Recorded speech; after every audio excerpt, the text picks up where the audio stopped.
My name's Melissa Ohden, and I stand before you today, the product of an unsuccessful abortion attempt a little over 30 years ago. I'll let that sink in for a minute. In August of 1977, my 19-year-old biological mother had a saline infusion abortion. For those of you who are not aware, saline abortions involve injecting a caustic saline solution into the amniotic fluid, which causes the fetus to be scalded to death and then delivered dead. At the time that she presented herself for the abortion, my biological mother was estimated to be somewhere between 18 and 22 weeks pregnant. Throughout the course of a 5-day period, I endured so much. My lungs breathed in and my tiny mouth swallowed that toxic saline solution, while numerous rounds of Pitocin were delivered to my mother to induce labor and dispel my dead body, forcing me from the womb with the intent to take my life. When I was delivered in bed by a nurse that 5th day, I was believed to be dead, of course. Weighing a mere 2 pounds, 14 ounces, suffering from jaundice and severe respiratory distress, my future appeared to be bleak, but I was alive. Not surprisingly, my biological parents put me up for adoption. As an infant, doctors believed I would suffer from any one of a number of emotional and physical disabilities as a result of the abortion procedure and my subsequent premature birth. Despite these ominous forebodings regarding my future, I was wanted. My parents adopted me, knowing full well that as they opened their hearts and their home to me, they were taking a chance on raising a child who more than likely would be disabled and may not even survive past their own infancy.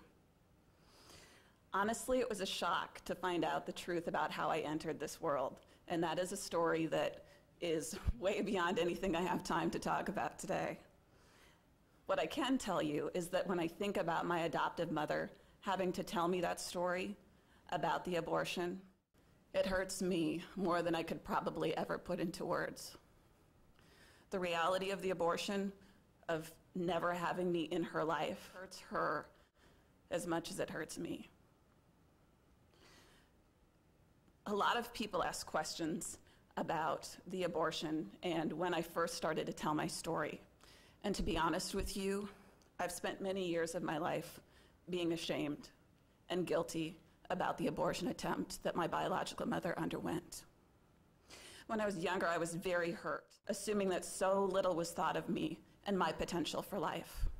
I've also struggled with very strong feelings of guilt for being emotionally, physically, and mentally able. I, as well as you, know that millions of babies each year are not as lucky as I was. I am truly blessed to be here with you today, to be alive, to be perfectly happy, healthy, and successful. Instead of being angry or bitter about the circumstances that surrounded my arrival into this world, I have chosen to be grateful.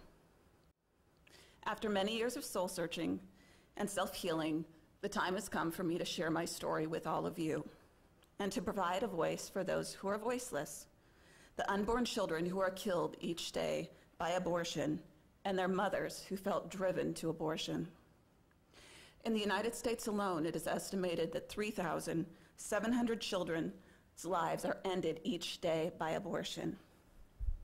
I stand before you today meant to be one of those 3,700 children. If the abortion would have been successful, I would have died before I could experience the deep love and affection that a parent has for their child, and likewise that a child has for their parent. If the abortion would have been successful, I never would have graduated from high school or college or obtained my graduate degree in social work. I would have never provided counseling to children who had been abused, to adolescents recovering from substance abuse disorders and mental health issues. I never would have counseled women who had survived domestic violence and sexual assault, or women recovering from their own addictions. And for any of you who saw me in August and think I look a little different today, I also would have never had the opportunity to meet my husband and look to the future as we expect a child of our own in April. It's a girl. Thank you.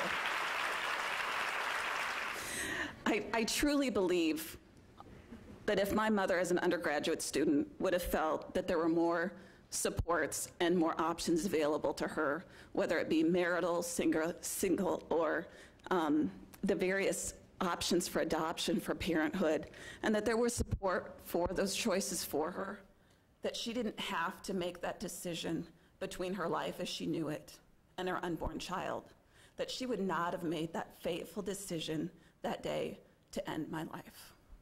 And that's a decision that she has to live with, yet still to this day. And for that, I'm very sorry for her. I deserve better than abortion. And those 3,700 children's lives who are ended each day in the United States deserve better than abortion also. They deserve parents like mine. I heartfeltly believe that my biological mother deserved so much better than abortion also. Thank you.